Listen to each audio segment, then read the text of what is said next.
People of the INFJ personality type spend so much time in their heads, you'd think they'd know their own mind in and out.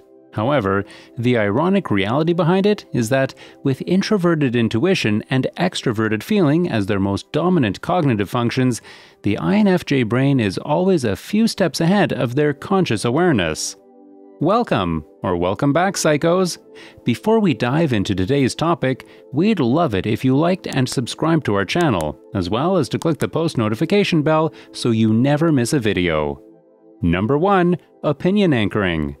For the most part, INFJs think that they personally approach people and topics with an open mind and commitment to help. But if we take a deeper look into the INFJ brain and how it processes information, the INFJ is much more prone to the anchoring bias than other personality types. So, what is opinion anchoring?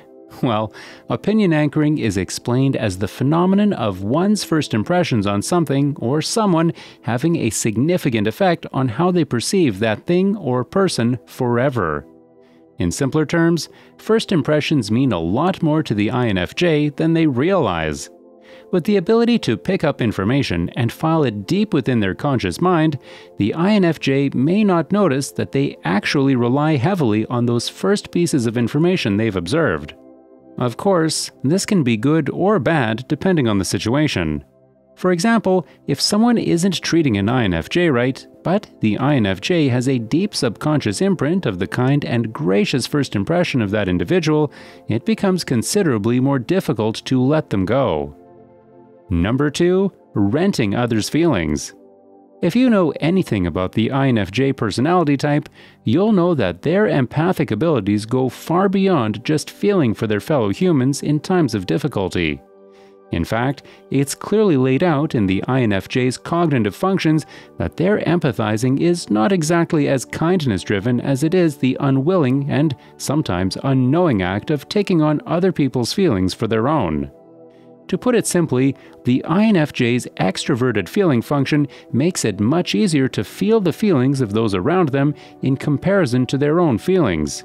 So, not only does this result in the INFJ often feeling out of touch with how they personally feel, but it also causes them to subconsciously look outside of themselves for feelings to feel, eventually absorbing the energies and processing them in their introverted intuition to find the source.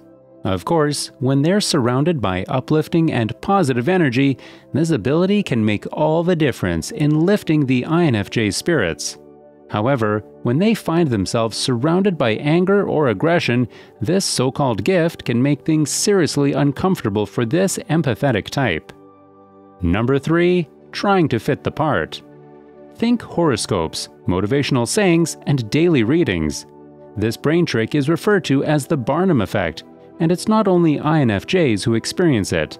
Naturally, the human brain wants vague statements like those you find in song lyrics and daily readings to resonate with us so much that we will subconsciously fill the gaps to make ourselves fit the part, when in reality, a lot of these sayings can resonate with everyone. However, for the INFJ in particular, with at times fairy tale-like perceptions and the strong belief in particular philosophical views, sometimes it can be easy to slip into resonating with certain things that aren't exactly meant for them. For example, this is a common tactic among untruthful psychics and card readers. By making fuzzy statements that anyone would want to resonate with, they allow you to paint the rest of the picture in your head, something an INFJ would already be naturally doing.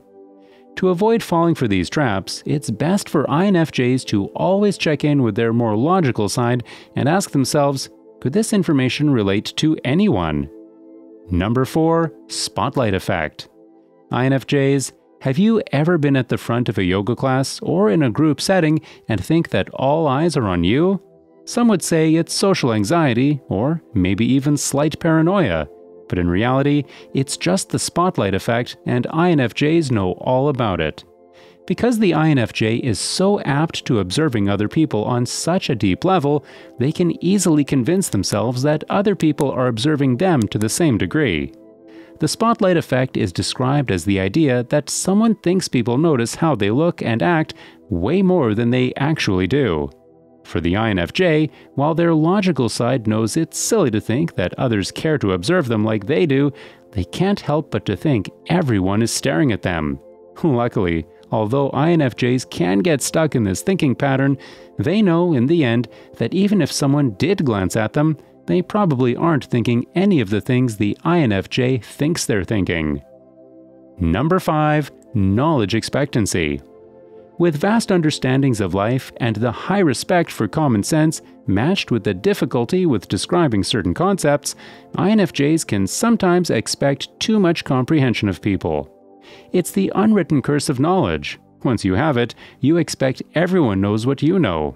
In fact, for the INFJ, sometimes their brain tricks them into presuming what they know to be obvious information, when in reality, they're naturally drawn to rather taboo topics. Once something clicks in their heads, it is difficult for the INFJ to remember a time when they didn't understand it, making it difficult to relate to others that don't understand it. Eventually, most INFJs come to an understanding that they shouldn't expect much of people's comprehension when it comes to the topics they enjoy. However, there always comes that odd occurrence when they mention something after thoroughly thinking it through, only to find themselves feeling completely left out in the cold with not one person to relate to them. Number 6. Placebo effect. The placebo effect is a long-known mental trick that has been used in countless scientific and psychological studies. Described as a treatment or substance that is designed to have no therapeutic value, the placebo effect is surrounded by the idea that our brains and bodies can convince us that a fake treatment is the real thing. The INFJ is able to use this placebo effect in terms of alternative medicines, affirmations, meditations, and visualizations. While this isn't as much the INFJ's brain playing a trick on them, INFJs can use this known brain trick to their advantage. However, the tricky thing is that the placebo effect is closely related to the hypochondriac effect. This is when someone convinces themselves that they have an illness that cannot be detected, or is otherwise all in their heads. Although INFJs aren't particularly known for hypochondria, an overactive imagination can surely exacerbate minor symptoms at times. Number 7. Subconsciously choosing to overlook people's negatives. When it comes to the INFJ's imaginative empathy, it serves as a double-edged sword. While it allows them to see the potential of others, it can also make it difficult for them to look past the potential they envisioned for someone. This is especially true if the INFJ can sense a true and genuine heart behind the hurt someone is experiencing. It's as if INFJs can't help but to see all the ways someone could improve their lives and how much happier they could be on the other end. However, this habit of focusing on someone's imaginary potential can become seriously toxic in certain settings. Sometimes people don't want to change their ways.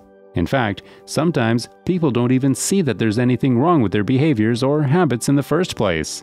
Or sometimes the inability for the INFJ to truly see someone's negative behaviors for what they are can result in codependent relationships.